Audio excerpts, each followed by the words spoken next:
Continuar. Adelante, adelante Antonio, cuando quieras. Muy bien, buenas tardes, buenas noches y buenos días, ya que tenemos amigos en todas partes del mundo. Así que le damos la bienvenida una vez más a estos encuentros, ya el número 42, la edición 42. Hoy un tema muy importante, como siempre, la historia, la memoria viva del pueblo sefardí, en esta ocasión por un libro, a razón de un libro de memorias de hace unos años de Santiago Trancón, que ahí lo tenemos, lo ha puesto Alberto muy bien, Memorias de un judío sefardí, la verdadera historia de un gran artista español sefardí que vive con nosotros, pero que ha ido de un lugar a otro, que ahora tendrá ocasión de contarnos, Dan Kofler. Yo quiero empezar con una cita de Amos Oz, un gran escritor judío hebreo que me gusta especialmente y que lo pone Santiago Trancón en el capítulo primero, creo, como cita. Dice así, Amos Oz: un hombre se levanta y va a otro lugar. Lo que el hombre deja atrás de él permanecerá detrás observándole. Observándole. Siempre el mundo judío encuentra su identidad a través de su historia y siempre la tiene muy presente. Pues muy bien, Santiago Trancón, Dan Kofler está con nosotros y también Alberto Abascal. Cuando quiera, Santiago Trancón. Gracias, gracias Antonio por la invitación y el trabajo técnico que está ahí realizando nuestro amigo Abascal. Y a Dino, que también tenía ganas ya de verle, que hace tiempo que Dino es homenajeado y prácticamente coautor del libro, ¿no? Efectivamente, es un libro muy extraño, muy talmúdico, muy judío, muy inclasificable. La verdad es que yo mismo, cuando he releído ahora un poquito el libro, o por encima, porque son 750 páginas y claro, cuesta... pues yo me he sorprendido, yo mí mismo me he sorprendido por el libro, porque realmente tiene una densidad, unas dimensiones, unas sugerencias, una cantidad de información, es desbordante, es inabarcable el libro. Y todo, claro, fundamentado en una verdad, que es la verdad de la vida de nuestro compañero amigo Dan Kofler, Dino del Monte, Dan Naor, en fin, tiene todos esos nombres como buen judío. Adaptándose un poco a las distintas sociedades, cambiando el nombre en función de esas necesidades. Y es de una riqueza sorprendente el libro, y aunque hace 10 años que lo hemos ya publicado, tiene una actualidad perenne, ¿no? Y lo único pues, que podemos, bueno, no lamentar, sino reconocer pues, que es una pena que el libro haya pasado por muchas vicisitudes editoriales y apenas pues, haya podido tener la dimensión que creo que se merece el libro. Pero bueno, el tiempo y la historia lo dirá, porque no es un libro, digamos, de consumo para usar y tirar, como es la mayoría de los libros en la actualidad, sino por el contrario, que es un libro que invita a una lectura casi permanente. Y yo voy a empezar, confieso, voy a empezar a releerlo como si no yo tuviera nada que ver con el asunto, verlo desde fuera, que es la mejor manera. Y ahí encaja con la cita que has presentado de Amos Oz, efectivamente, porque nosotros siempre somos más de uno, somos dos como mínimo, somos el observador y el observado, somos el que vive en el presente y el que tiene un pasado que le observa a su vez hacia ese presente. Y ese desdoblamiento es el de la conciencia, claro. Una cosa es la inmediatez de las experiencias de la vida que nos absorben la atención, y otra cosa es la conciencia que tenemos de ser sujetos y de estar viviendo esa realidad absolutamente misteriosa e incomprensible. Y a partir de ahí cobra sentido el libro y la vida de Dino y las reflexiones que hemos hecho y lo que podamos comentar ahora. Sí, muy bien. Podemos, Dan Kofler o Dino, ¿puedes explicarnos la portada del libro, que debe ser un cuadro tuyo, ¿no? Porque eres pintor, aparte de gran músico, gran flamencólogo. Sí, esta portada... Sí, esta portada es una parte de un tríptico. Quiere decir, es un tríptico que demuestra la Inquisición. Bueno, los pogromes y la Inquisición, ¿no? Y bueno, en la memoria judía, los pogromes y la Inquisición es una cosa muy presente. Así que creo que hemos elegido bien esta portada como adecuada para mi libro, ¿no?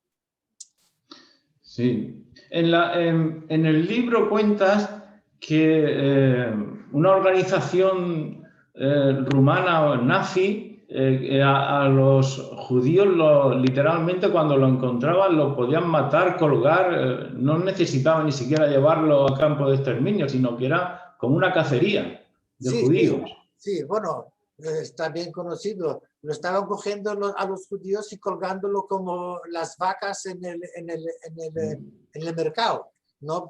Por eso de Aquiles, ¿no? Así, colgando. Bueno, pues es una historia terrible, es una historia que han vivido los pueblos judíos y gitanos. Los gitanos también, lo mismo como los judíos, han sufrido. Se habló menos de los gitanos y se habla menos de los gitanos porque sigue siendo marginados en el siglo XXI.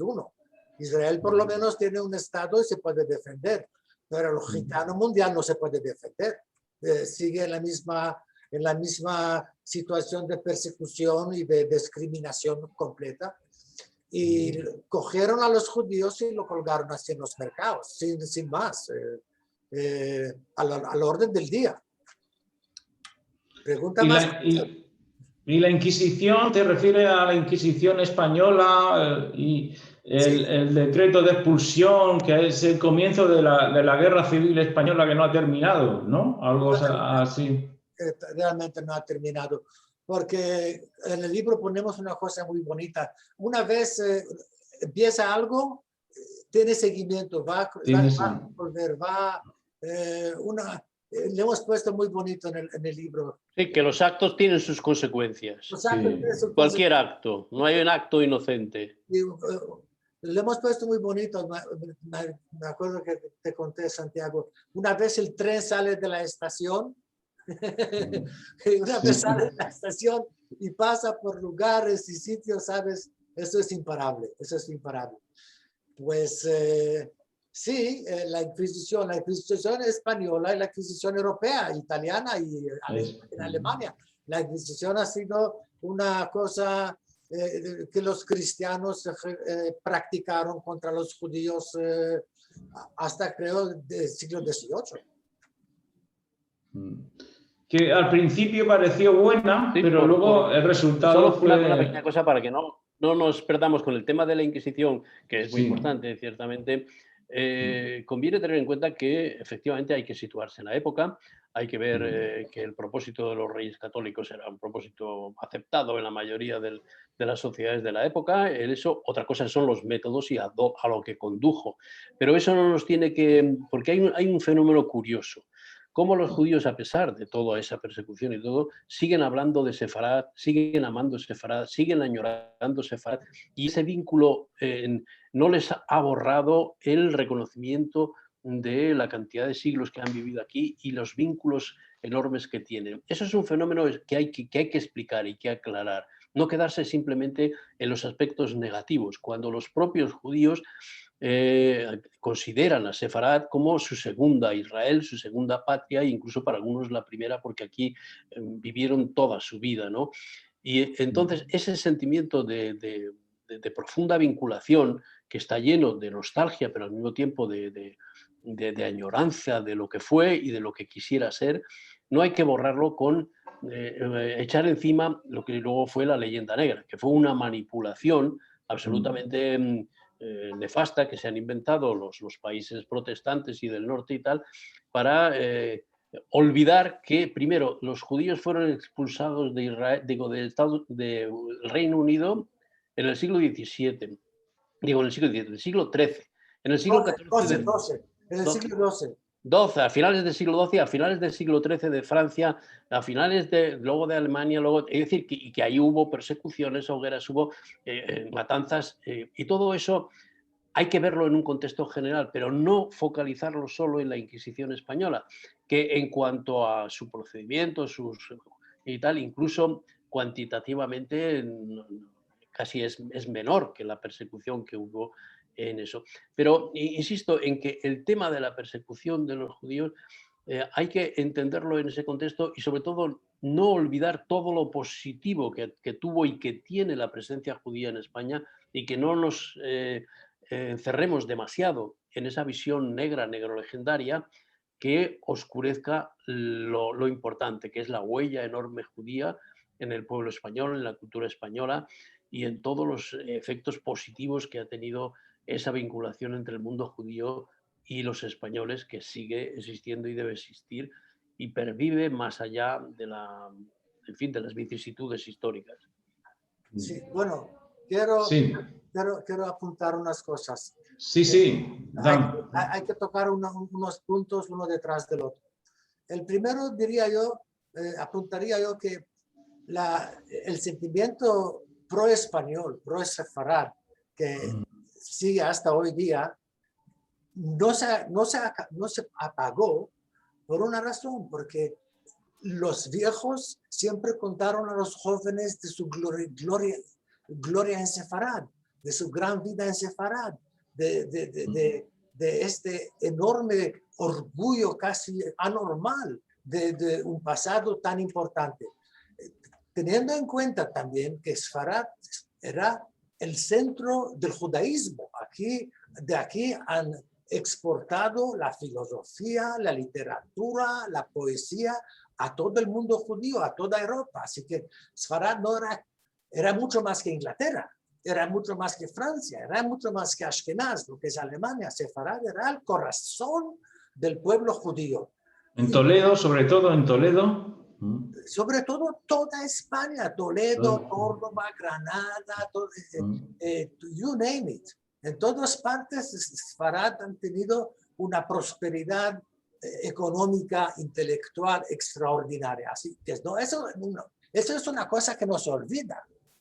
Luego, lo que es la Inquisición, hay que entender que aquí han tenido los Reyes Católicos un intento tan antidemocrático, tan antinatural, de quería unir a todo el reinado bajo una religión.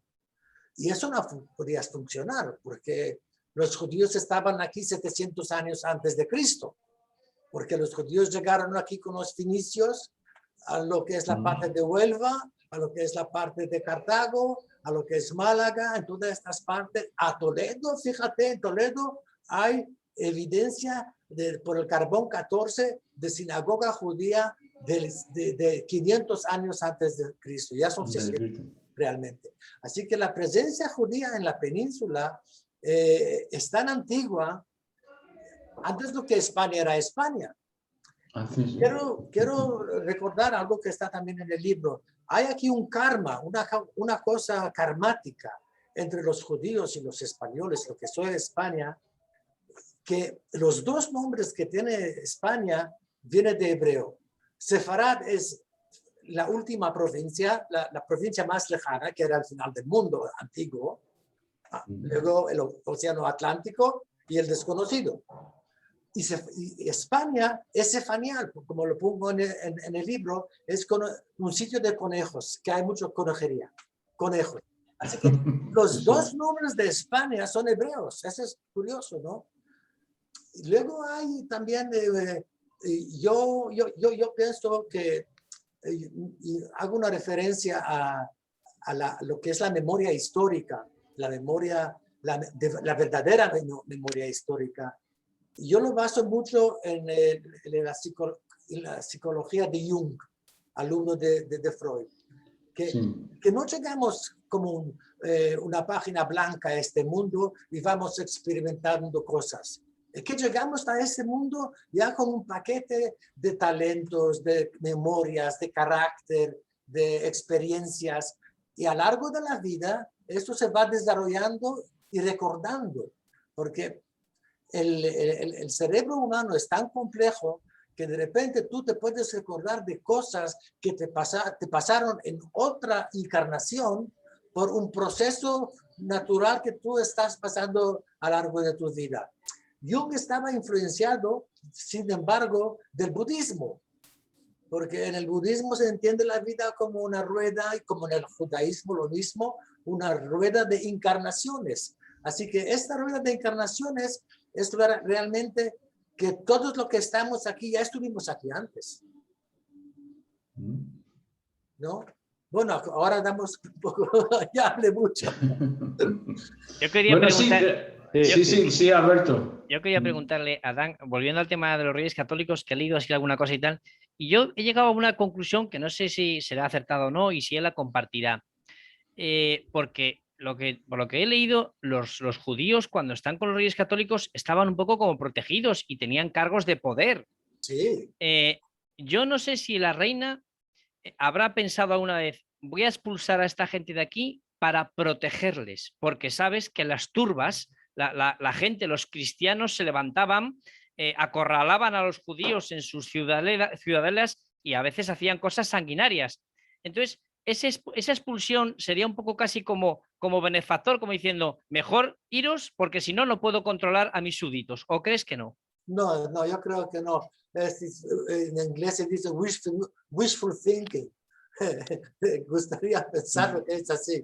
No, la cosa es mucho más pragmática y práctica. Los judíos, Abraham Senior, que tiene su pedazo de casa en Segovia, era el sponsor de la Casa Real. Samuel Abarbanel era el consejero de la Casa Real. Los judíos eran los banqueros, eran los ricos, eran los intelectuales. Lo que ella quiso es que los judíos se conviertan en católicos y los judíos no querían convertirse en católicos. Ahora, algunos más judíos se quedaron en España que judíos que salieron de España. Y muchos de los que salieron volvieron, al cabo de años. Bueno, los que salieron a Portugal. Salieron a Portugal y de Portugal entraron por Extremadura. Allí les trataron peor y dijeron, vamos para Sefarat otra vez. Sí, hombre, no era fácil para un judío. Los que se fueron al Imperio Otomano se quedaron por ahí. Los que se fueron a Marruecos se quedaron por ahí. Pero hay una gran parte que se fue a Portugal.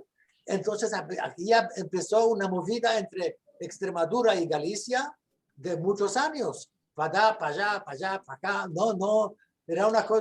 Era muy difícil de dejar, porque piénsate la drama, la tragedia inmensa de separación de familias. Media familia se queda, media familia se va. Todo el mundo estaba con la esperanza que el decreto, la ley va a cambiar. El decreto va a permitir que los judíos vuelvan y rápido. Y no cambió hasta entrando en el siglo XIX, creo, ¿no? Sí. Antonio, ¿alguna cosa? Sí, bueno, yo quería recordar una cosa que me ha llamado mucho la atención. Es en el Día del Gran Perdón de Yom Kippur se canta el Kol Nirei, ¿no? Sí. Parece ser que el Kol Nirei es de creación en Toledo, por la época del rey Recaredo I. ¿Eso es así? O sea, que es en Sefarad donde surge el famoso canto y que se ha hecho también por violonchelo y universalmente famoso en todas las sinagogas del mundo. Es de Sefarad, parece ser, ¿no? El Kol Nirei. Es de Sefarad, exportado también a Europa, a Polonia, a Rumanía, a otras partes, pero el origen del cante es un cante toledano de eso. De hecho, mi abuelo, Leo, que no era religioso, no era sefaradí de Granada, ¿no? De Granada, nuestra familia. No, como pone en el libro, nunca iba a la sinagoga. Era de los tipos de judíos modernos de Baruch Spinoza, ¿no? Eso es. Que ya no practicaron. Pero iba ese día, el día del Gran Perdón, de Yom Kippur. El día de Yom Kippur faltaba la sinagoga. Era el único día él le gustaba ir a la sinagoga para escuchar el Kol Nidre. Eso lo sé yo. Eso sí, sigue siendo una tradición muy española también, de ir solo el día de perdón. Alberto nos está poniendo... Es rompe el corazón.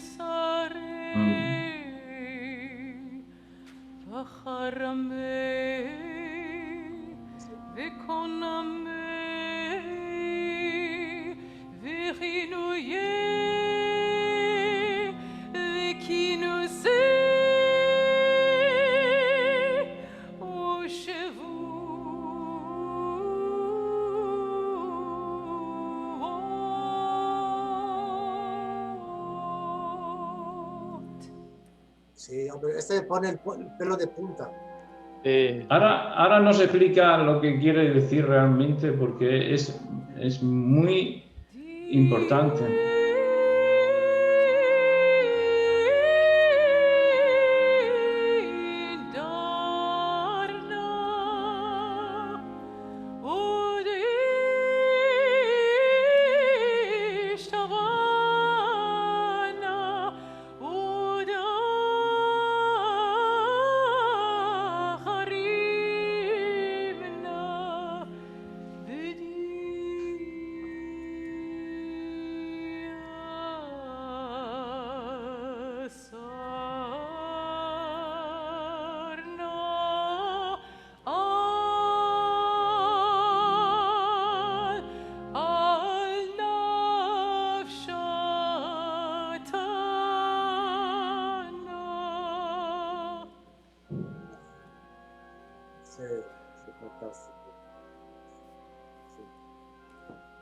Pues Kol Nidre es, con eso se acaba Yom Kippur, eso se acaba Yom Kippur, y es el cante del perdón, que Dios, Neder es promesas, que Dios perdona todas las promesas incumplidas. ¿Sí? Porque en el judaísmo la palabra es muy poderosa. Tú, quiero decir, si tú pronuncias algo, tú prometes algo a alguien, prometes algo y no lo cumples, ya estás en negativo. Ya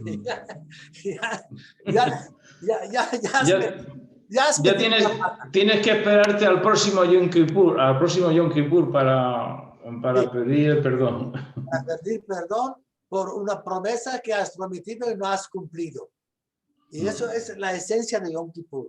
Porque uno tiene que ser muy, muy responsable de lo que promete y de lo que dice. Sí, entonces los conversos de esa manera cada día del Gran Perdón se limpiaban, ¿no? de esa conversión que habían tenido que hacer en España, quedándose. Sí, sí. Hombre, entonces, seguro una cosa, que los conversos, los anuncim que se quedaron aquí, yo siempre he pensado que lo han pasado muy mal. Muy, muy, muy mal. Porque tener que esconder tus emociones, tus tradiciones, tus recuerdos y jugar un papel que tú no eres, pero tú eres. Es una situación muy esquizofrénica, completamente esquizofrénica, porque, a ver, la tradición judía es tan milenaria que tú no puedes de un día para otro decir yo no soy. ¿Entiendes? Es una situación trágica y absurda. Absurda, uno es lo que es, ¿no? Sí, bueno. Lo que estamos contando sobre la historia, el origen de determinadas prácticas, incluso religiosas, es que pone de valor una cosa importantísima en el judaísmo y que entronca con el origen de este libro y cómo surgió, porque ahí hay una lección o algo, una reflexión importante, ¿no? Yo cuando en el libro empiezo contando un poco la historia de cómo surge este libro, ¿no? Y ahí me doy cuenta, digamos, de la enorme importancia que tiene la historia en el sentido profundo, ¿no? porque no partimos de cero, como dice Dino, y traemos, digamos, en nuestro ADN una memoria histórica inscrita que no nos damos cuenta ni de ella, y al mismo tiempo la propia vida se convierte en una historia que también hay que revivir, recapitular, reinterpretar, entender. Entonces, ¿de dónde surge el libro? Y es la reflexión que quiero trasladar, de la necesidad de reflexionar sobre la propia vida, de entender qué le ha pasado a uno en la vida. Y a raíz de eso enlaza con ese pasado judío tan importante de Sefarad. Y ahí es donde la vida de Dino y mi propia reflexión se unen, y por eso da lugar al libro. Porque Dino a mí me sorprende enseguida que me dice que dice que quiere que yo cuente su vida. Tú, fijaros, poneros en la situación de alguien, vas por acá, apenas lo has conocido y dice, oye, yo quiero que cuentes mi vida. Pero oye, ¿cómo que yo cuente tu vida? Pero quiere decir que ya lo primero que tendrás que convencerme es que tu vida es suficientemente interesante como para que yo dedique un tiempo a contar tu vida. Primero a que me la cuentes y luego yo a contarla. Pero esa conciencia de la importancia de ser, de entender qué le ha pasado a uno en la vida cuando llega a un momento determinado, es lo que a mí me sorprendió, porque todos tenemos una vida digna de ser contada. Todos. Lo único importante es que esa vida, esa reconstrucción de esa vida sea sincera y vaya a lo profundo de la realidad. Y a partir de ahí, de indagar en esa profundidad, es donde la vida de Dino y mi propia experiencia, mi pasado, mis posibles raíces judías, se unen. Y ahí viene la magia y el milagro. Porque ¿de dónde surge eso? Ese encuentro y este propósito y esta necesidad de contar la propia vida.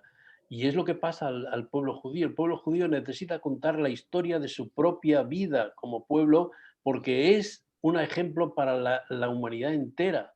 No es, y entonces llega un momento en que sobrepasa el interés personal, el ego o la propia historia del pueblo elegido y tal, para convertirse en una aportación, en una reflexión a cualquier persona, y que todo el mundo necesita tener una conciencia de quién es, de dónde viene, qué ha hecho con su vida, cuáles han sido sus errores, y tiene que revivirlo profundamente. Y la magia, digamos, lo nuevo del libro, es que a mí me obligó a transformar todo eso en palabra, a ponerle palabras. Sabemos que yo creo que uno de los principios fundamentales del judaísmo es que en el principio de todo está la palabra. La palabra ha hecho el mundo y la palabra nos hace. Y sin la palabra no somos nada. Pero hay que encontrar la palabra adecuada. Y aquí es donde viene el esfuerzo de construir un relato literario, un relato novelado, pero que sea a la vez verdad. En lo que digo en el libro es que se trata de una historia novelada, pero que no es ficción, que es pura verdad. Cuando la verdad se transforma en algo tan intenso que no necesita, digamos, el añadirle ficción, sino que la propia realidad es la que te convence de la importancia. Y yo, a lo largo de todo el libro, voy dándome cuenta cómo lo que dice Dino, lo que me va contando, es que es verdad. Y además hago una especie de detective a lo largo de eso, de ir comprobando, y veo que todo es verdad. Incluso abre una puerta, y esto el libro también es muy importante, a la interpretación de lo que llamamos mística de la realidad, mística en el sentido de misterio, y ahí recordamos incluso muchas palabras de Einstein, donde dice, bueno, que lo más grande que tiene el hombre es la capacidad de sentir el misterio. Es el mayor milagro del ser humano, es que tiene conciencia y es capaz de sentir lo que no comprende, lo que es misterioso. Y entonces, a lo largo del libro, Dino me cuenta tal cantidad de cosas que muchas de ellas pues son verdaderamente páginas de un libro místico, un libro de la Cábala, un libro de reflexión profunda sobre el sentido de la vida. Y el que lo lea se dará cuenta de que no es ficción, de que no se está creando una película, ni está recreando el ego, porque claro, llega un momento donde esas historias, si tienen valor, es porque ya no son ni mías ni de Dino, sino que son reflexiones profundas sobre la verdad de la vida y a cualquiera puede entenderlas y sentirlas profundamente. Por eso el libro yo creo que está cargado de una energía y de una potencia enorme que enseguida a los que por lo menos han tenido la experiencia de leerlo, pues nos han transmitido ese mismo efecto, ¿no? Pero es eso. No decían las Sagradas Escrituras que al principio de todo fue el verbo, ¿no? De lo que comentabas antes. Oye, sí, Santiago, yo creo que aquí ahora cabe que nos cuentes cómo conoces a Dino, porque cuando has estado hablando de que, bueno, llega Dino y me dice, cuenta mi historia, pero ¿quién eres? ¿Cómo os conocéis? Oye, Santi, ¿quieres que lo cuento yo o tú? Bueno, me da igual, porque lo puedes contar tú. Puedes contar es lo mismo, ¿qué? Porque yo te recordaré algunas cosas que no te acuerdas tú. Empieza tú. Porque sí, por poner un paréntesis en todo esto, los principios para mí son fundamentales, porque en el principio está condensada todo el desarrollo de lo que va a venir después en la historia. Si uno recuerda los encuentros que ha tenido con una persona y tal, en los primeros 5 o 10 minutos se ha creado como una especie de mapa de lo que va a ser la relación con esa persona el resto de tu vida y se va a ir desarrollando. Esto pasa también desgraciadamente, para las historias de la vida política y de todo. Cuando uno tiene que fiarse de que, a ver, este hombre, ¿qué es lo que hace las primeras decisiones que toma? Ahí es para juzgar todo lo que va a venir después. Entonces, está en embrión, y por eso Dino lo contará, Vale. El comienzo de la relación, y que tiene ese valor, ya digo, embrionario, y que luego todo el libro es un despliegue de eso que se produce en los primeros horas, momentos en que nos conocemos. Bueno, eso, tengo muchas ganas de contarlo. Mira, lo más bonito de eso es que es todo verdad. Nada, que todo es verdad, pero tal como pasaron las cosas. Y quiero decir que a lo largo de mi vida he tenido siempre flash, como he visto cosas antes de que pasaron, lo he visto, lo he vivido en la otra dimensión antes de vivirlo en la dimensión real, ¿no? Así que esa es una cosa que me sigue toda la vida desde mi infancia. Y esto está bien demostrado en el libro. Bueno, pues efectivamente, cuando yo fui a Montanche con es un pueblecito de Extremadura. Pueblecito de Extremadura con un castillo del siglo VIII muy bonito. Me habló Eva Medina de acercarnos ahí para hablar con el coordinador de un evento cultural de las tres culturas para el año siguiente. Y a mí me pareció muy bien, vámonos de mi casa, vamos a Montanche. Nada más en querer entrar en el Parador Nacional, yo me paro y me dice Eva, mira, ahí en el demostrador, este es el hombre que está coordinando los eventos. Se llama Santiago Trancón y cual y cal. Y yo no me adelanto, me quedo en la puerta. Lo estoy mirando y le digo a Eva, sí, ya lo sé, él va a escribir mis memorias. Así. Y Eva se ríe. Se estaba riendo, pero ¿cómo que vas a escribir ¿Quiere que escriba tu memorias? Como jajaja. Y le digo, ahora que le veo, yo sé que él va a ser el que va a escribir sus memorias. Y se quedó como riendo. Bueno, es un hombre muy ocupado, da conferencias, es un poeta, no sé qué, no sé cuánto. ¿Qué estás hablando? Pues le digo, yo estoy seguro que sí, porque él va a escribir mis memorias. Bueno, nos acercamos al demostrador, está ahí con su mujer, con Lole. Hola, yo soy ese es Dino del Monte. Yo estaba mirándole así desde lejos, he visto, me pareció como un judío israelí socialista de los años 50. Esto era la imagen. Del kibutz, de alguien del kibutz. Exactamente, de un kibutz, pero bueno, vestido muy humilde, una forma muy humilde de vestir, muy así. Y con unos papeles en la mano y un lápiz, un pen, y estaba escuchando a alguien que le habla. Y la manera como él estaba escuchando, el lenguaje corporal y la manera como él estaba escuchando a la persona que le estaba hablando, ya me hice yo una foto, una idea de él. ¿Vale? Bueno, pues nos dejaron una habitación, nos quedamos ahí, hablamos, cual y tal, para el año que viene, ¿no? Y a la despedida me deja un libro de poemas suyas y recién salidos.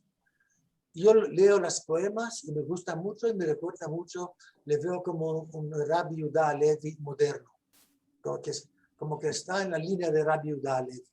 Y me gustó mucho su poesía, toda. Unas 2 semanas después, me llama Eva y me dice, mira que voy a tocar en un evento en Toledo que Santiago va a presentar su libro de poemas y voy a acompañar las poemas con la guitarra y con la guitarra. Y le digo, sí, pues yo voy a venir también con el cimbal. Dice, hombre, pero él no paga, me dice, yo lo hago voluntariamente. Digo, yo también, pero ¿tú qué te crees que yo solo toco para que me paga con moneda? Yo voy a venir. Vale, qué bien, fantástico. Pues me parece extraordinario. Ven.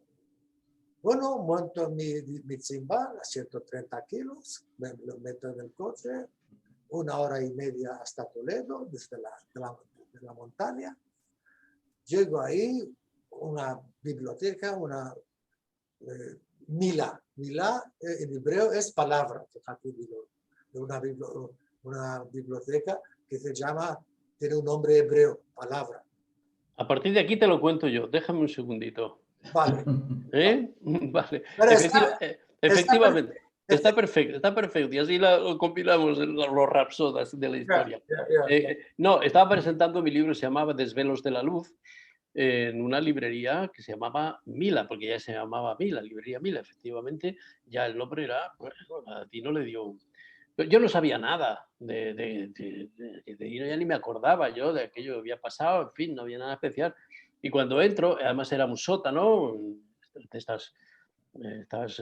una librería daba a las bodegas, una cosa abovedada, muy bonita, del centro mismo de Toledo, y yo nada más llegar, pues oigo la música una música maravillosa y tal, que es la música del cimbal, una música que resonaba por allí. Claro, oiremos, si podemos luego alguno de la magia del cimbal de Dino, y lo oí. Ahí está.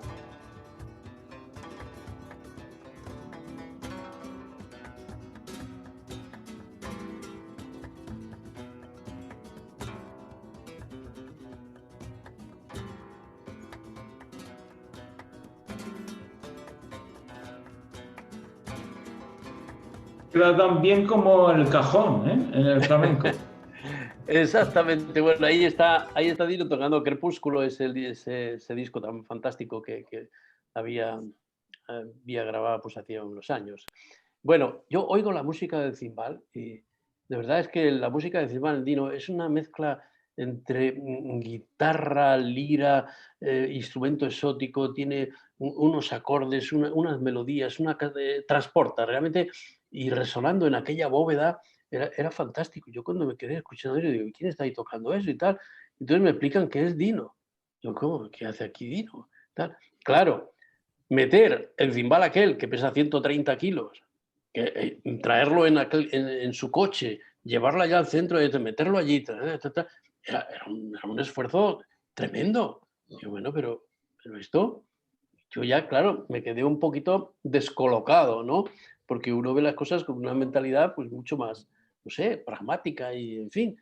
pero a ver aquello era un desborde, digamos, de generosidad, de entrega, de acompañar aquello que bueno, cualquier resistencia yo creo que se me acabó en aquel momento, pero yo intenté mantenerme firme a ver un poco, a ver qué quería este. Bueno, hicimos el recital, fantástico. Recuerdo que en alguno de los versos hablaba de un fulgor de sombras que cae sobre el río, que no sé qué. Lo del fulgor de sombras me gustaba a mí en ese verso, porque son ese tipo de contradicciones o de oxímoros, o de, que es muy de acuerdo con estas contradicciones, pero es unir lo opuesto, ¿no?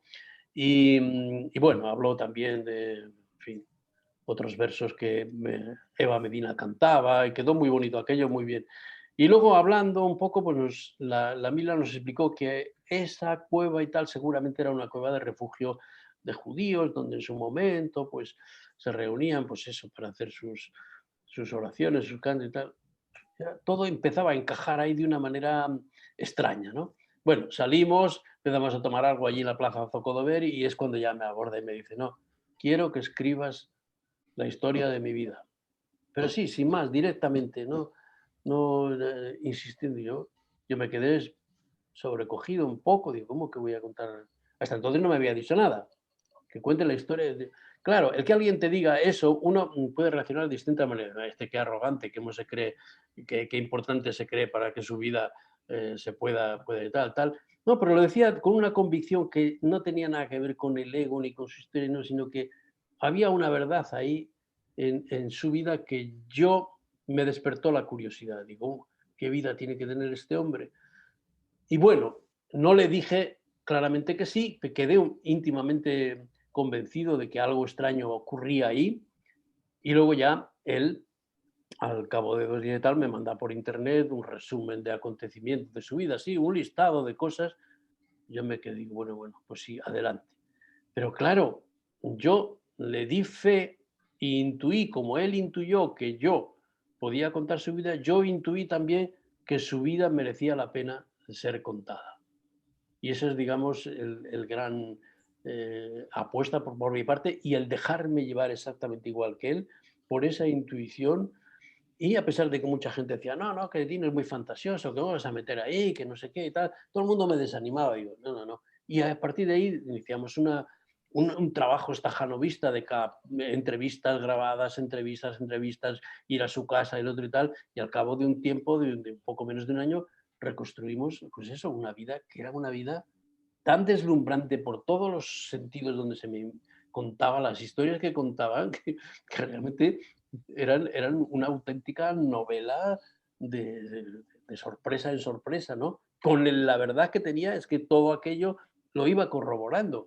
Por hablar del Cimbal Sí, solo, ver el mundillo ese fantástico en el que Dino me metió, ese Cimbal con el que entonces, bueno, lo ha hecho él, ese Cimbal, pero tiene en casa otro Cimbal que viene la historia que está contada en el libro de cómo Dino recupera ese Cimbal que era de su tío Inga de Budapest. Bucarest. Bucarest es una cosa, bueno, me parece novela ficción, pero es una historia real. Primero sueña con el Cimbal, no sabía nada del Cimbal, sueña con ese Cimbal reiteradamente, se obsesiona con ese Cimbal que él ni sabía ni conocía la historia de su tío Inga que hubiera tenido un Cimbal, va y lo recupera de la casa de su tío que ya era de otro, estaba vendida y era de otras personas, allá en un sótano lo descubre y con esto, eso de pelo, el peso de todo eso consigue meterlo en un avión, tiene que sobornar antes al guardia de la aduana para que le deje pasar aquello que consideraban que era en fin, un bien cultural o no sé qué. Bueno, y recupera el cimbal y ahí empieza su idilio con el cimbal, su capacidad y claro, oírle y verle cómo toca el cimbal ya está uno viendo pues a los ángeles, ¿no? Cree en lo sí, Santiago, que Dino ha levantado la mano y quería decir algo antes de que se olvide, ¿no? Quería decir algo importante. Sí, todo perfecto. Falta solo un ladrillo aquí en el medio. El ladrillo es que antes de empezar a trabajar y eso, yo le invité a Santi al Ateneo para escuchar un serial de cinco sesiones, sí. de 5, ¿cómo se dice? 5 Conferencias, sí, sobre los Anusim, sobre los Anusim, y para mí, es decir, los forzados, los conversos, los yo que estaba pensando, qué bien me cae a mí ahora esto, sí porque, encajó. porque eso me viene exactamente para que Santi viene, nos vemos ahí y ahí se va a convencer que aquí hay mucho material, que Sí, aquí hay sí, se mucho, fue en el Ateneo de Madrid, además, aquí hay mucha en un vida. lugar fantástico. Pero nos estáis dejando con la miel en la boca. O sea, ¿qué cosas tan fundamentales, si podemos saber, en la vida de Dan Koffler viste, Santiago? Pues es una reflexión constante sobre el sentido de la vida y cómo, digamos, al final la conciencia y el deseo de la verdad y de la creación puede dominar una vida y arrastrarla a veces a sufrimientos y a dolores eh, muy profundos, ¿no? Y cómo el dolor y la capacidad de superar, porque claro, la vida de Dino no fue una vida fácil. Ha sido una vida desde niño tremendamente dura, de esas que dices, aquí el que sobrevive de esto es un auténtico guerrero, eso que se llama ahora la resiliencia, con esa palabra un tanto cursi, la capacidad de resistencia y de enfrentamiento a las dificultades que demuestra Dino desde niño prácticamente, desde que se separan sus padres, desde que llega a Israel, un niño partiendo de que ¿quién se enfrenta a un hecho tan duro como es darse cuenta de que eres un hijo no deseado, de que tu madre no te ha deseado, de que tu madre no ha querido que vengas a este mundo? Y eso Dino fue capaz de captarlo desde niño y entenderlo y reconducirlo y acabar asimilándolo y dándole la vuelta, digamos, a esa sensación de orfandad para todo lo contrario, transformar en tolerancia, en comprensión, en miles de cosas, ¿no? Por decir, el inicio de esa vida, ¿no? Aparte de toda la historia que supone detrás, pues los ecos de la Shoah, del Holocausto que él vivió, en fin, el nacimiento de Israel, él va a Israel justamente cuando surge el Estado de Israel, y la vida paralela, digamos, que tiene en esos comienzos su vida y lo que es el desarrollo de la historia de Israel, la resistencia, el paso por fin, por los kibbutz, el paso por, en fin, todos los problemas que ha tenido Israel en su lucha para la supervivencia, todo eso vivido en primera persona. Y al mismo tiempo el intentar ser fiel a una vocación que tiene desde el principio muy clara, que él quiere pintar, quiere ser y quiere transformar la pintura en su propia vida. Y al mismo tiempo le aparece la vocación de la música, y la música que entronca además con el mundo de Sefarad, con el mundo del flamenco, y lo hace a través de un instrumento originalísimo como es el cimbal. Y la fusión de todo eso, con luego todos los problemas de tipo familiar que tuvo en relación con su primera mujer, con sus hijos y con todo eso está ahí, pero al final lo que uno descubre es qué capacidad tiene de sobrevivir al sufrimiento sin renunciar para nada a la creación, al arte, que al final es lo más potente y lo que uno vive con mayor intensidad, ¿no? Y todo eso, pues es una reflexión sobre nuestra propia vida, al final. Todo eso además sembrado luego con experiencias fantásticas que tienen que ver con una concepción totalmente nada vulgar de la realidad. El mundo es un misterio, lo que decíamos, y la vida de Dino está llena de misterios que él mismo no sabe ni explicar, de visiones, de encuentros, de premoniciones, de, de experiencias que hoy catalogaríamos de místicas, pero que en el fondo son simplemente experiencias humanas profundas y que paralelamente y curiosamente yo descubro en mi vida algo parecido de todo lo que voy viendo con Dino. Y voy descubriendo el mundo judío, que es el gran descubrimiento de mi vida, que a un momento determinado yo, claro, no puedo explicar infinidad de cosas de mi familia, de mis apellidos y tal, de todo, sin ver la huella del mundo judío en la propia historia familiar mía o en la propia psicología, la propia manera de entender la vida, y que todo iba encajando en un momento determinado. Claro, eso es una experiencia inolvidable, ¿no? Y yo le agradezco mucho a Dino que me hiciera pasar por ese laberinto de su vida al mismo tiempo que yo iba descubriendo el laberinto de la mía. Sí, Pues sí, Dino, tú, ya que estás presente, dinos los hitos fundamentales de tu vida, no, si es posible. sí, añadir un poco a lo que dice Santi, ¿no? Que al fin y al cabo nosotros siempre jugamos un papel en la vida del otro, porque somos instrumentos musicales. Tenemos una resonancia y una empatía. Los pensamientos, la experiencia. A mí me pasó también lo mismo. A mí me recuerda eso, porque somos personas que tenemos recuerdos y vivimos estos recuerdos, y cuando otro te lo están contando que él también lo ha vivido, eso crea una forma de unión, algo así.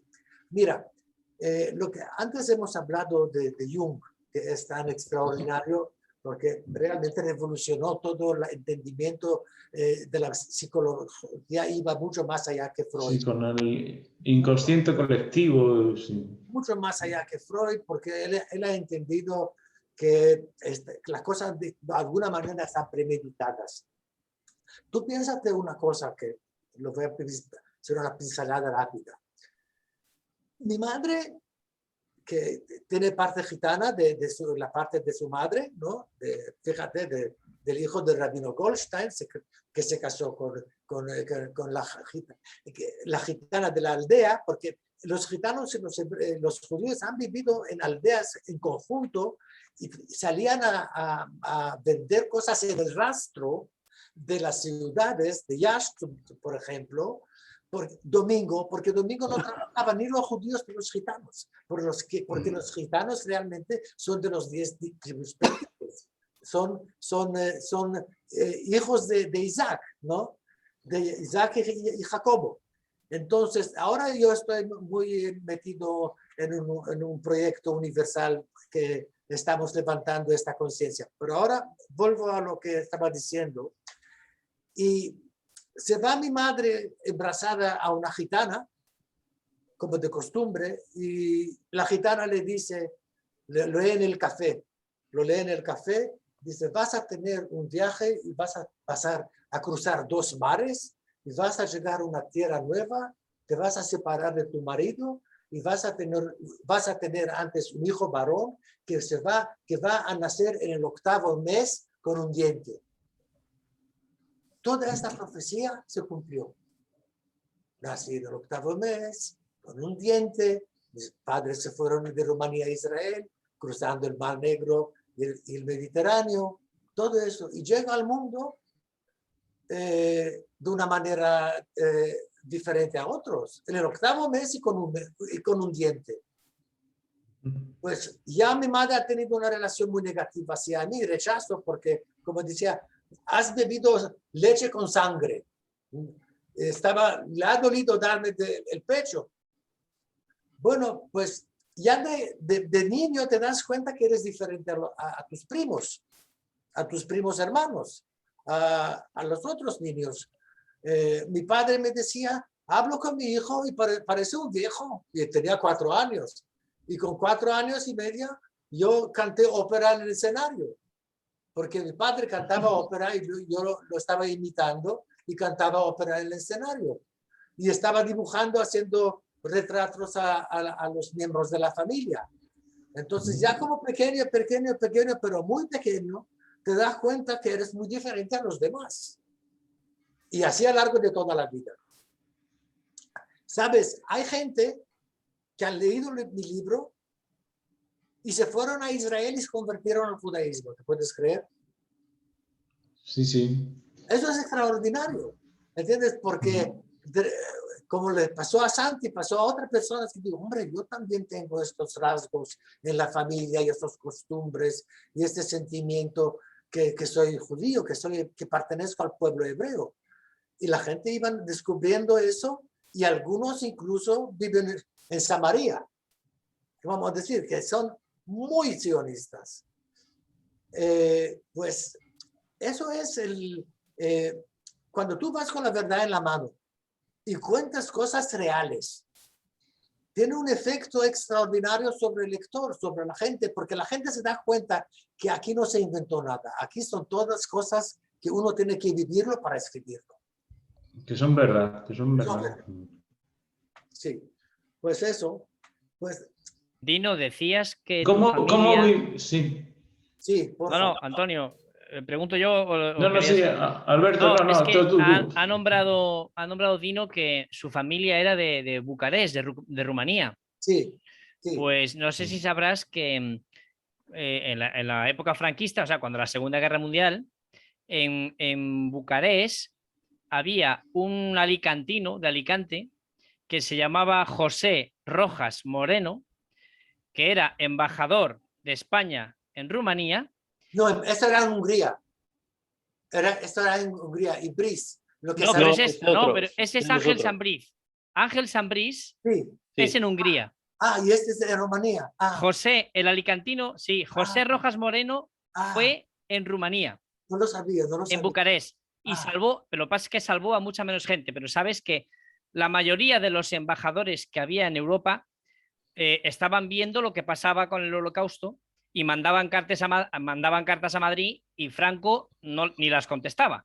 Sí. Pero ellos de mutuo propio, o sea, entonces este hombre está constatado que salvó al menos a 65 familias sefarditas, Sí, sí, sí. pero me refiero a Bucarest, Sí, porque sí. el Sambriz salvó a muchas más. A 5.000. lo mejor uno de ellos fue tu tío o alguien, no se sabe. No se sabe, pero mira, Moreno es un apellido hebreo, judío. Pero mira, Sefaradí, Moreno, Blanco, esos son apellidos clásicos judíos, sin duda. Hay apellidos que pueden ser sí o no, pero Moreno es judío, porque así es, ¿no? Pues sí, es interesante que había gente española valiente, muy valiente, y en una época que era muy difícil de ser valiente. además de verdad. Sí, se jugaban la vida, evidentemente. Jugaba la todos. vida y había aquí y en Portugal también gente con una conciencia elevada, con un nivel de humanidad, lo que se espera de una persona. Sí. Sí. Perdona, Antonio, que no sé si esto interrumpía lo que ibas a decir o no. No, tiene relación porque iba a preguntarle a Dino el sionismo. ¿Cómo surge el sionismo? Todo el sionismo en ti o por parte de madre, creo. Bueno, ¿Os parece que mientras habla Dino ponga unos cuadros de él en pantalla? Sí, vamos a hablar sí. de la pintura, sí. Sí, bueno, el sionismo tiene una historia muy clara. Antes del sionismo de Basel, de Benjamin Zeev Herzl, con los pogromes de Odessa de Rusia, ¿no? Antes de eso, en estos pogromes, los judíos empezaron a tener una actitud, como te digo, alejarse de la religión y abrazar el socialismo comunismo, incluso, ¿no?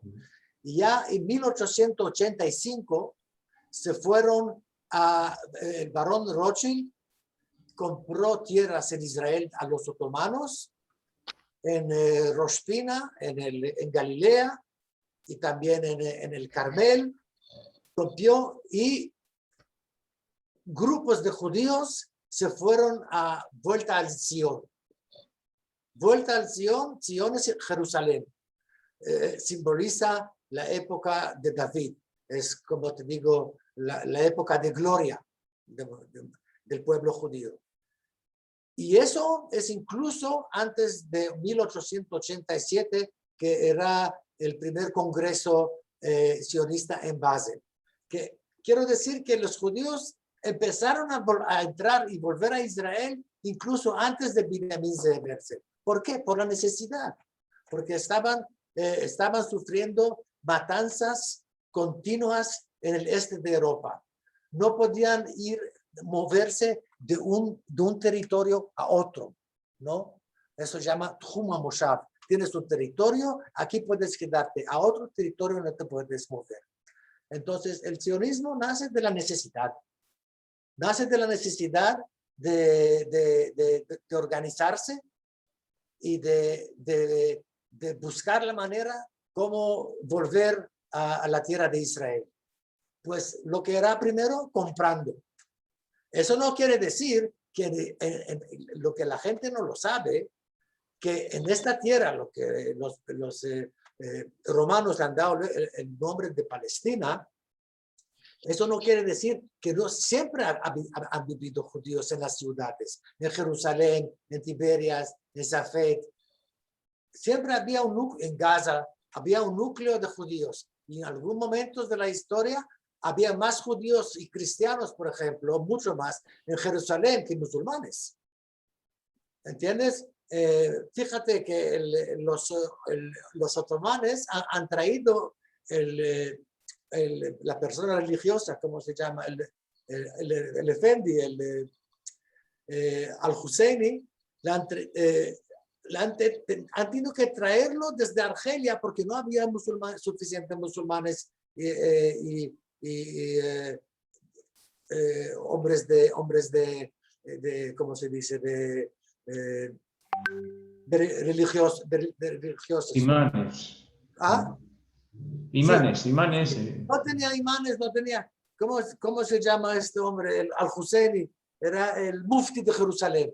Pues el mufti de Jerusalén, que era el amigo, se hizo amigo con Hitler, ¿no? Tenía una meta de acabar con los judíos. Y fíjate, en el día 25 del mes pasado, de julio, he subido una foto de Husseini y de Hitler y me bloquearon para 30 días. ¿Te puedes creerlo? En Facebook. ¿Te lo puedes creer? ¿Tú te puedes creer? Y yo... Sí, el partido Baal era de formación nazi, ¿no? El partido era nazi, totalmente nazi, el partido Baas. En general, la actitud en esta zona era pro-alemana, contra inglesa y francesa. Sí. Era, ¿no? Pues eso, el sionismo, lo que te digo, o sea, nació de la necesidad y cogió mucha fuerza, naturalmente, después del Holocausto, porque después del Holocausto se han dado cuenta los judíos que solo tienen un camino, de volver a casa, a sus tierras. Sí. A raíz de esto del sionismo, en el libro, efectivamente, entre otras muchas cosas, es un verdadero análisis de lo que es el judaísmo y de lo que es el sionismo, porque hay muchísima información que Dino me cuenta y la vamos contrastando y vamos hablando. Hay mucha información en el libro sobre ese tema que tú le has planteado. Y luego también una reflexión que se deduce de todo esto, que es interesante por hacer, en fin, la charla y la tertulia, darle un toque también de actualidad. Se reflexiona mucho sobre por qué la izquierda, por qué el antisionismo y el antijudaísmo ha sido siempre patrimonio de la ultraderecha a partir del nazismo, ¿no? O del nacionalcatolicismo ultra, etcétera, ¿no? Pero lo insólito y lo nuevo del momento es por qué la izquierda se ha unido ahora al antisemitismo, al que le llama antisionismo para suavizarlo, pero en el fondo no tiene ninguna otra explicación más que es el antijudaísmo clásico con nuevas palabras, pero en el fondo exactamente los mismos sentimientos, el mismo rechazo, el mismo odio, la misma irracionalidad de gente que, pues como la mayoría, no ha conocido a un judío en su vida, pero le odian, lo cual es una prueba evidente de la pervivencia de todos esos prejuicios que curiosamente nos está alimentando y engordando a la izquierda y transmitiendo, y el mayor ejemplo es, pues digamos, la política antisemita y antijudía de Podemos y también prácticamente de gran parte del PSOE en este momento, ¿no? Eso es una reflexión muy, muy interesante, porque hasta qué punto, digamos, contradice la propia historia de España. Digamos, aquí estuvieron las brigadas internacionales, unas de ellas formadas incluso hubo una brigada internacional de judíos solo, luchando contra el fascismo en España, en la guerra de España, con una aportación extraordinaria. Y que luego yo recuerdo cuando todavía en la época de Franco se admiraba a los kibbutz como un ejemplo de socialismo real, ¿no?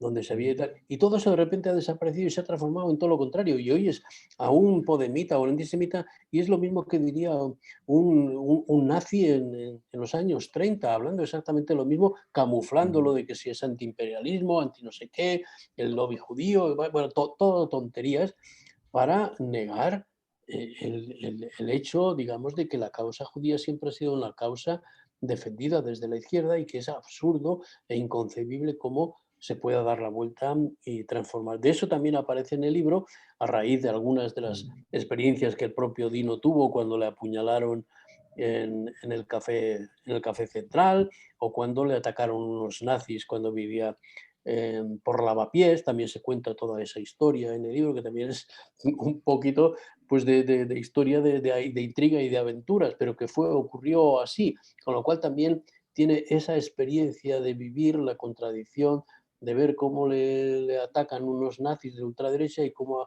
luego también la ultraizquierda pues ahora es la gran abanderada de esa En lucha el mismo periodo, contra los judíos. Sí. En diferencia de unas 2 semanas, de Uno de izquierda un ataque el otro. Sí. Y entonces esa también es una de las lecciones de la historia de Dino, paralela a lo que estábamos hablando, que a veces recoge, estoy viendo los cuadros, a veces aparece en los cuadros alguna de estas vivencias profundas, digamos, de lo que es el desarraigo, el exilio y la nostalgia del paraíso. Aparece en esas pinturas que estamos viendo, que es... Sí, podría Dino decirnos algo, comentar Es de un las... clasicismo posimpresionista, ¿no?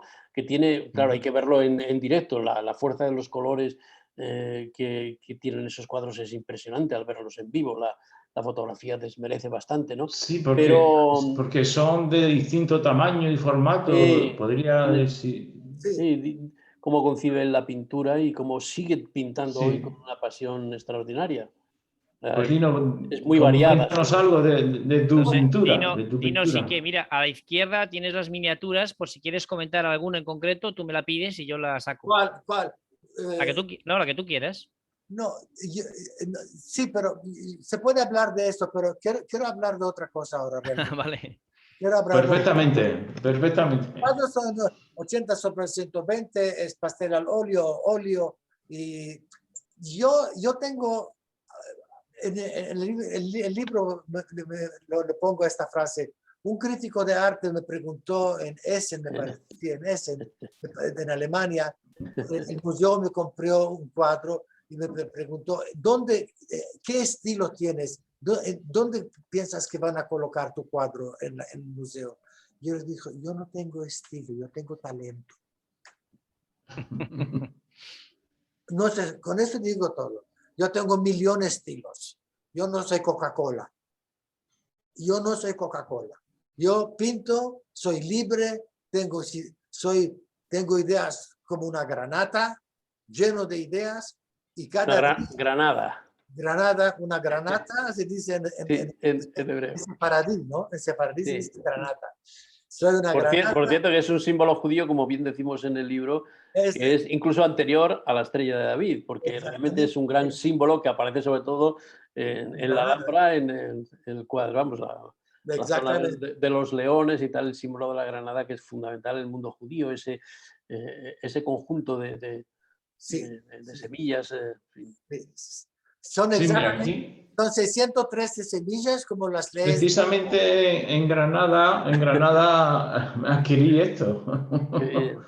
Sí. Mira, Toledo y Granada y Córdoba viven de nuestra herencia cultural hasta hoy. Sí, ¿Vale? sí. ¿Vale? Sí, sí. Bueno, la Escuela de Traductores de Toledo, ¿no? En la época de Franco también. Yo iba en la época de Franco por Toledo y escuchaba judíos de Brooklyn, de Los Ángeles, hablando entre ellos inglés, y claro, lo más turistas que había en Toledo eran turistas judíos en aquella época, ¿vale? Pero quiero volver a una cosa de lo que estaba hablando Santi antes. Es una cosa. Cuando yo llegué aquí en 68, he tenido un welcome. Me abrazaron mucho. Benalmádena, que era un pueblo perdido ahí de Málaga, muy perdido, sí, apenas comunicación, la carretera muy mala y todo. Pero había una simpatía ahí en Sevilla, en todos los sitios muy, muy afectuosas en mi persona y todo. Y cuando volví otra vez en 85, la segunda vez, ya empezó el cambio. Y eso que PSOE, en su principio, estaba muy, como te digo, unido al socialismo hebreo, al socialismo de Israel. Era, ¿te acuerdas? El embajador de Israel, en Israel era Fernando, ¿te acuerdas? El embajador de Felipe González, ¿no? Que hizo la paz entre los Sí, israelíes. no, pero el PSOE cuando surge con González en el año 82 realmente estaba financiado por el Partido Socialdemócrata Alemán, ¿eh? Yo lo sé, yo estaba en Alemania entonces y estaba cenando con la gente, cenando con ellos que me dijeron, vamos a ayudar a PSOE. Yo estaba presente en cenas con el canciller Schmidt, ¿vale? Con toda la jerarquía política alemana. Yo estaba invitado en la fiesta de Sommerfest, de verano. Salían artículos sobre la amistad que tengo con Helmut Schmidt, con Willy Brandt, con toda esta gente. Yo estaba ahí involucrado, yo no sé eso. Pero lo que quiero decir que los PSOE y los socialistas israelíes han tenido buenos contactos. Y así por eso se construyeron las relaciones después entre España y Israel. Pero poquito a poco eso se iba poniendo peor y peor y peor y peor. Cuanto más palestinos llegaban a España, más propaganda y las televisiones empezaron a hacer una propaganda anti-Israel. Y el colmo, el cumbre de todo, lo peor de todo, es la apariencia de Pablo Iglesias. Este sí que es un malvado profesional. Este sí que es un antisemita hasta la médula y con mucho peligro en la lengua y con egoísmo y narcisismo fuera de serie. Pero está financiado por árabes, ¿no? Ahora, está financiado por Irán.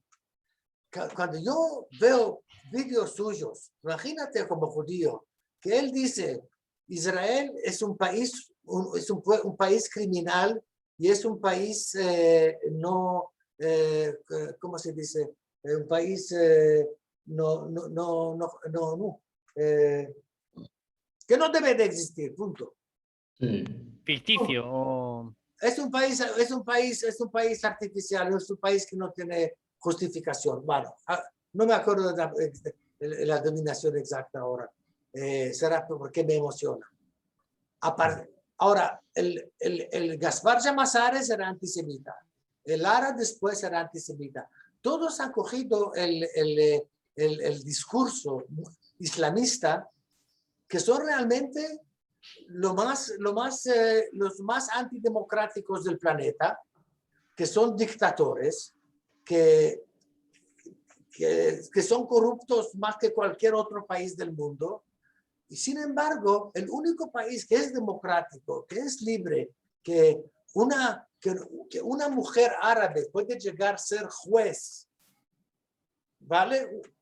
Juez, doctora, abogada, cualquier posición social respetuosa es Israel. De eso no se sabe aquí nada. Aquí solo se sabe mentira. Y no paran de mentir, mentir y mentir. Fíjate cómo me siento yo como sefaradí, que llego a mi patria, que es España también, y tengo que soportar toda esta propaganda y todas estas mentiras, pero todos los días. Un día sí y otro también. ¿Entiendes? Entonces, ¿qué digo? El problema es que el mundo está confuso. Es un mundo de la confusión. ¿Y quién sale adelante? Que mejor miente sale adelante dentro de una confusión. Cuando hay una confusión. Lo que gana de la confusión es el más mentiroso. Porque él está experto de cómo aprovecharse de la confusión. Es un mundo que perdió el rumbo.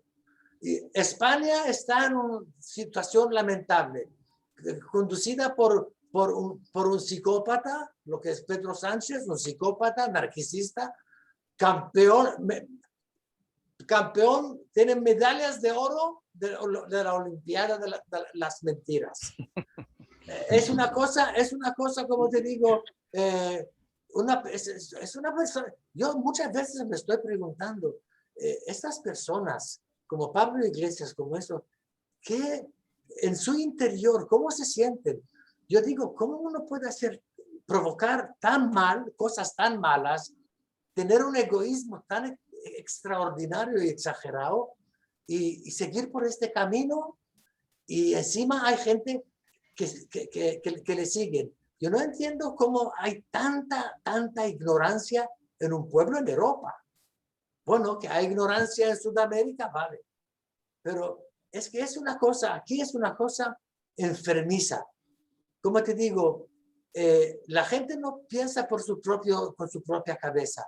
Si mi abuelo era de izquierda o de derecha, yo tomo este camino. No pienso, oye, no hay derecha, no hay izquierda. Hay quien funciona y hay quien no funciona. Aquí tenemos que tener un sistema que nos da una prosperidad, que nos da un nivel de educación y de vida buenos, y no ponerlo todo en izquierda y derecha, porque así cogemos un camino de destrucción, uno destruye el otro y no construye. Sí, pero hay una cosa, Dino, que se mantiene en España, que es que se le ha dado la doble nacionalidad. Todo sefardí, por ser sefardí, se le considera español. Eso sigue estando vigente, eso no se ha derogado. Sí, ¿no? esto sí. En cambio, a los hispanoamericanos no se le da tan fácilmente la doble nacionalidad cuando debería reconocerse también doble nacionalidad con más facilidad a los hispanoamericanos. Sí, es interesante eso. Es un ángulo de ver las cosas muy interesante. No sé, quizás porque yo pienso lo que estás diciendo, porque será porque aquí echaron a los judíos y en Sudamérica son los españoles que se fueron a Sudamérica y lo hizo latina y hispana.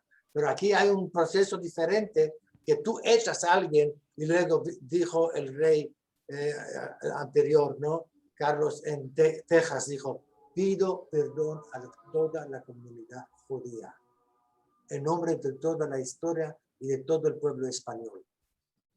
Y esto es bonito, hombre, no es suficiente porque es tarde, pero es también interesante, ya que hablamos del tema, que ahora los judíos sefaradíes le dan en 2 años, pueden conseguir el pasaporte español. Pero ¿sabes qué? Todos se van a Portugal, no vienen a España. Están quemados con España. Bueno, irán a Toledo de vez en cuando. No, pero como venir y hacer cosas, sacar. Tú tienes ahí ahora en Israel 2 posibilidades: sacarte el pasaporte español o el portugués. Y sefaradíes que no son portugueses, que son realmente de Toledo, de Córdoba o de Granada, se sacan el pasaporte portugués porque están tan quemados con la política actual de España que, mira, cuando yo hace muchos años decía, oye, ¿tú de dónde vienes? ¿Dónde vives? Digo, yo vivo en España. Y me miraba todo el mundo cuando me decía, wow, ¿vives en España? Digo, sí, wow, qué suerte tienes, qué bien, hombre. Y ahora cuando fui a Israel, hace unos años, pocos años antes de la pandemia, me preguntan, ¿y tú dónde vives? Digo, en España. No, pobre, en España, no me digas, qué mala suerte. Es lo que decía antes Santiago, ¿no? Que tenemos una izquierda actualmente que ha perdido el rumbo completamente. Tú lo sabes bien, Santiago, porque cuando fundaste hace unos años el Centro Izquierda Nacional, era precisamente por eso, por a ver si encauzamos un poco y dirigimos el rumbo de una izquierda que es antisemita, es más capitalista, que es antidemocrática, yo qué sé, es que es una izquierda aberrante completamente. Aberrante, reaccionaria, en fin, es un dolor para las personas como yo, que hemos nacido dentro de un sentido además que es muy judío, porque si yo creo que por algún sitio he leído que de entre las cosas que lo que determinaba a un judío, y creo que lo decía Einstein, era cierto sentimiento de la justicia, aparte de el amor al conocimiento, el sentimiento de justicia, algo que parece una cosa como un gran tópico. No, es un sentimiento que yo he tenido desde muy pequeño, de niño, que he vivido en mi familia y que seguramente comparten mucha más gente.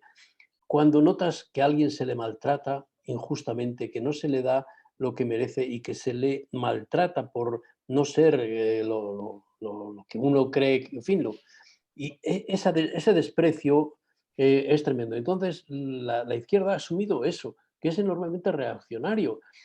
Vive en una permanente contradicción. Por ejemplo, claro, que hoy la izquierda esté alabando a este Castillo, el Pedro Castillo del Perú, el reciente presidente nuevo del Perú, y no asuma las contradicciones de esa persona, que es una persona, sí, el pueblo y no sé qué tal, pero es homófobo, en contra del matrimonio homosexual, en contra de los LGTBI, en contra del aborto, en contra de la eutanasia, en contra de la igualdad del hombre y la mujer. Es decir, unos principios absolutamente reaccionarios, pero como va con la bandera de la izquierda, se le perdona.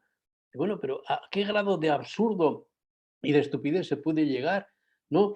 Y en eso el tema del judaísmo es muy importante porque enseguida hace saltar la chispa de quien está mínimamente consciente de la realidad o quien pues, se ha dejado llevar por toda esta propaganda antisemita y quien está perdido. Enseguida hay temas que son fundamentales para entender un poco cómo la gente ha evolucionado y qué mentalidad tiene. Y uno de ellos es hablarle del tema judío. En cuanto veas cómo reacciona de eso, puedes deducir infinidad de cosas sobre esa persona, simplemente porque quien ha sido incapaz de hacerse una idea de lo que es el mundo judío y no es ser incapaz de no admirar la enorme cultura, porque claro, España, ¿qué es sin la aportación de los judíos? ¿Qué es el siglo de oro sin la aportación de los conversos, de los judíos conversos, empezando por Cervantes? Es decir, todos los nombres, los grandes nombres de la literatura española han vivido y han tenido hundido sus raíces en esa cultura que es el judaísmo y que han tenido que superar y que han volcado en su capacidad creativa, hasta en si lo hablábamos, Antonio, cuando comentamos mi libro de las huellas judías en el Quijote, incluso la capacidad de autorreflexión del mundo interior, cómo nació precisamente de esas personas que tuvieron que asumir su condición de perseguidos por tener un entronque con una tradición milenaria, ¿no? Como es el judaísmo. Entonces, la izquierda efectivamente vive en esa estupidez y lo difícil, digamos, ahora es cómo seguir manteniendo la entereza para no sucumbir ante todo este cúmulo de odio y no caer en provocaciones, porque resulta complicado, ¿no? El mantener la cabeza fría. Del libro yo me gustaría destacar, por cambiar un poquito de tercio, Sí, sí. que Dino ha tenido, y esto lo hablo por contar una cosa que se cuenta en el libro y que puede ser reveladora de estas cosas que estamos hablando, de esa vida profunda que uno tiene y que a veces no controla ni sabe por qué y cómo actúa en eso, pero que en el fondo responde a inquietudes profundas que en este caso hunden sus raíces en una tradición, en una herencia cultural que a veces ni conocemos de dónde viene. Él cuenta en el libro una experiencia y a mí me llamó mucho la atención, como él cuando vivía en un palacete de estos en uno de los bosques de Alemania, un palacete extraordinario y tal, pues vivía en contacto con la naturaleza y que él siempre también ha estado ahora incluso donde vive, en la Sierra de Madrid, pues está rodeado también de ese mundo de naturaleza que, es cierto, en el libro pues describo muchas veces esos encuentros y ese entorno de la naturaleza, ¿no? Pero él en un momento determinado se le ocurre hacer una cosa que a mí me sorprendió mucho y lo cuento con mucho detenimiento en el libro, que él decide en un momento determinado que quiere enterrarse, que quiere cavar una tumba y enterrarse, pero de verdad, cubierto de tierra y vivir la experiencia de la muerte o, digamos, física y real, ¿no? Cuando yo le pregunto, dice, ¿de dónde nace eso? Pues una cosa que aparentemente es absurda. A mí se me puede ocurrir a otro, pero lo sorprendente de Dino y a mí, el valor que tiene su vida, y por eso me fascinó en el fondo, es que lo lleva a la práctica. Dice, ¿cómo que yo quiero vivir eso y lo voy a vivir de verdad? Y se va con una pala en medio del bosque, en un sitio de tal, cava una tumba de 1 metro por ahí y se mete en la tumba, se tapa con tierra de arriba abajo, todo, lleva una goma para poder respirar y se tapa hasta los ojos de tierra, y allí quiere vivir la experiencia de estar enterrado. Y cómo va pasando del frío de la tierra, pues luego la tierra se hace cálida y tal, cómo los sentidos también, el oído se agudiza, y el silencio y tal, vive esa experiencia, curiosamente, ¿no? Y luego resulta que al día siguiente va y vuelve otra vez, y así lo hace 7 días. El número 7, que es el número de la semana, en fin, ya sabemos la importancia del 7, de origen judío, un número cabalístico, en fin, los 7 días que crea Dios al mundo, etcétera, ¿no? Y lo hace 7 días. Y al 7.º día tiene una experiencia, él, que cuando está ya sumergido en ese mundo, que en el fondo es ir hacia el interior, ir hacia la propia esencia, que es pasar por ser tierra, por convertirte en la tierra, por vivir la experiencia de la muerte y de integrarte con la tierra en el sentido físico y real, pues tiene una visión donde aparecen como unas mariposas, que van posándose allí en la tierra donde él está, efectivamente, se posaron y tal, y luego las va viendo, esto él sumergido en tierra, ¿no?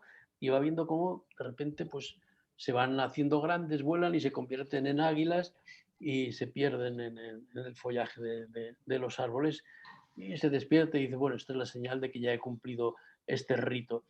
Él no sabía, lo hacía de manera instintiva. Cuando yo le conté, luego digo, mira, curiosamente, acabo de yo, entre otras cosas que he leído, a Carlos Castaneda y la experiencia del mundo de los toltecas y los chamanes del antiguo México y todo lo que sea, a sus aprendices, uno de los ritos fundamentales era exactamente lo mismo que has hecho tú. Y fijaros hasta qué punto, digamos, ese mundo espiritual o profundo se enlaza, en este caso, con una tradición tolteca, chamánica, para tener la experiencia de cierto renacer y espiritual y transformación personal. Le hacían a sus aprendices eso, enterrarse en tierra, estar igual un día entero enterrado en tierra y vivir esa experiencia. Bueno, esto Dino lo hacía de manera, como por así decir, espontánea. Y pongo el ejemplo pues, para ver cómo todo el libro está lleno de este tipo de experiencias. ¿Qué valor tienen? Pues aparte de lo que hemos dicho, incluso que tiene una aplicación, como es en este caso, de reflexión política sobre el sionismo y el judaísmo, que todo va muy mezclado, tiene también esa otra dimensión que es fundamental para entender la vida. Y por eso el libro se lee también como una especie de reflexión, de introspección, de reflexión sobre el sentido de la vida, que adquiere de vez en cuando pues, un interés especial, ¿no? Y por eso el libro también está muy surcado de vez en cuando de poemas míos, de elementos que yo voy, porque va encajando mi poesía, voy viendo cómo tiene mucho que ver también con ese mundo. Si no os molesta mucho, os leo, por ejemplo, un párrafo. Te iba a pedir precisamente, Santiago, una cosa, ya para acabar, yo creo que ya hemos pasado la hora, ¿no, Antonio? Sí, sí. Hemos pasado. Yo os voy a pedir, o sea, le iba a pedir a Dino que tocara la guitarra. Muy bien. Mientras Santiago declama una poesía y yo voy poniendo en pantalla los cuadros que tengo aquí de él. ¿Qué os parece? Me parece perfecto. Me parece una síntesis estupenda. Yo he abierto el libro por cualquier sitio, pero curiosamente me ha aparecido aquí unos 10 versos que encajaban con las reflexiones, yo no sé, de lo que estábamos hablando Dino y yo, y transcribo en el libro, precisamente, el libro, recuerdo que tiene 5 partes, tiene 63 capítulos y tiene 750 páginas. Quiere decir que el que se lo toma realmente como la Torá, la Biblia, y hay que leerlo y saborearlo con tranquilidad, ¿no? Por cierto que, libros no hay para los que tuvieran interés en eso. De todas formas, algunos nos queda a Dino y a mí, si estuvieran muy interesados, si quieres, pues a través del contacto de nuestro correo electrónico, Antonio, o hay uno que es huellasjudías@gmail.com, y pueden intentar solicitar a ver si encontramos algún ejemplar y se lo podemos mandar. Y si no, pues siempre se puede hacer un envío de ebook, de libro electrónico.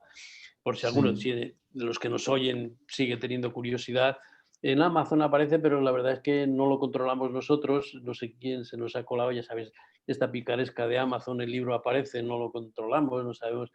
En fin, estaremos intentando a ver, ojalá en algún día se pudiera. Nosotros lo pondremos, lo que has dicho, lo pondremos en la página web para que... Sí, sobre todo, pues eso, lo más fácil es pedirlo a través de huellasjudías@gmail.com, o ya me lo Eso es.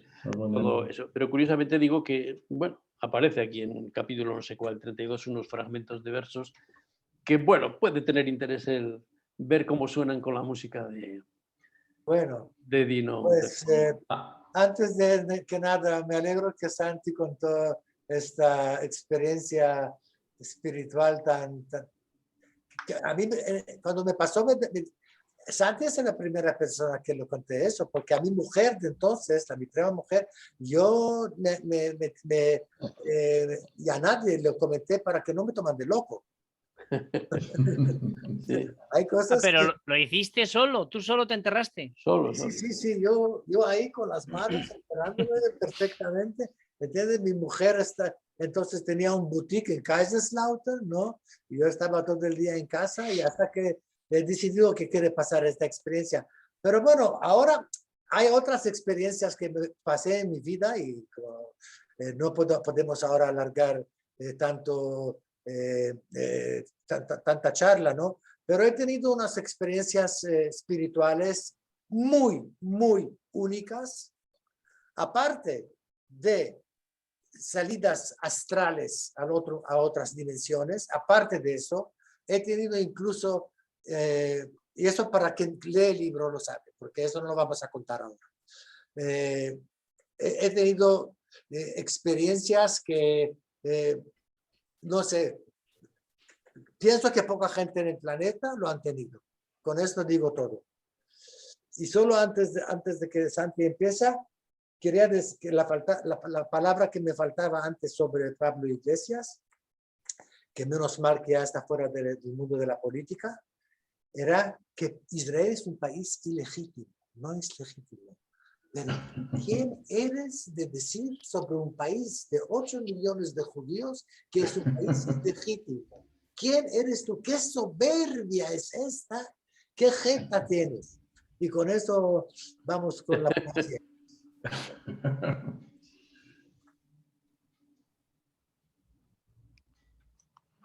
Cuando quieras, Santiago. Sí, quiero oír un poco a la musiquita de los acordes de la... Muy bien.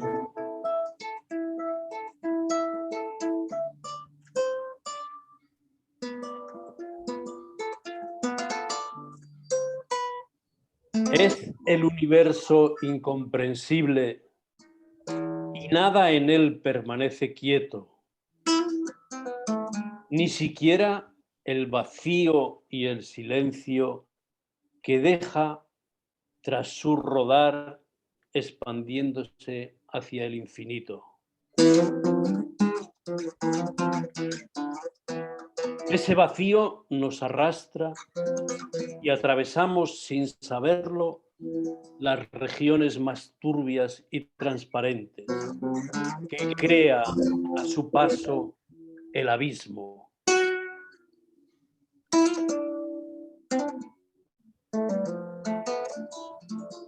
Nada podemos hacer para que el ave peregrina detenga su vuelo. Solo atestiguar lo que no vemos y sabemos cierto, aunque nada comprendemos.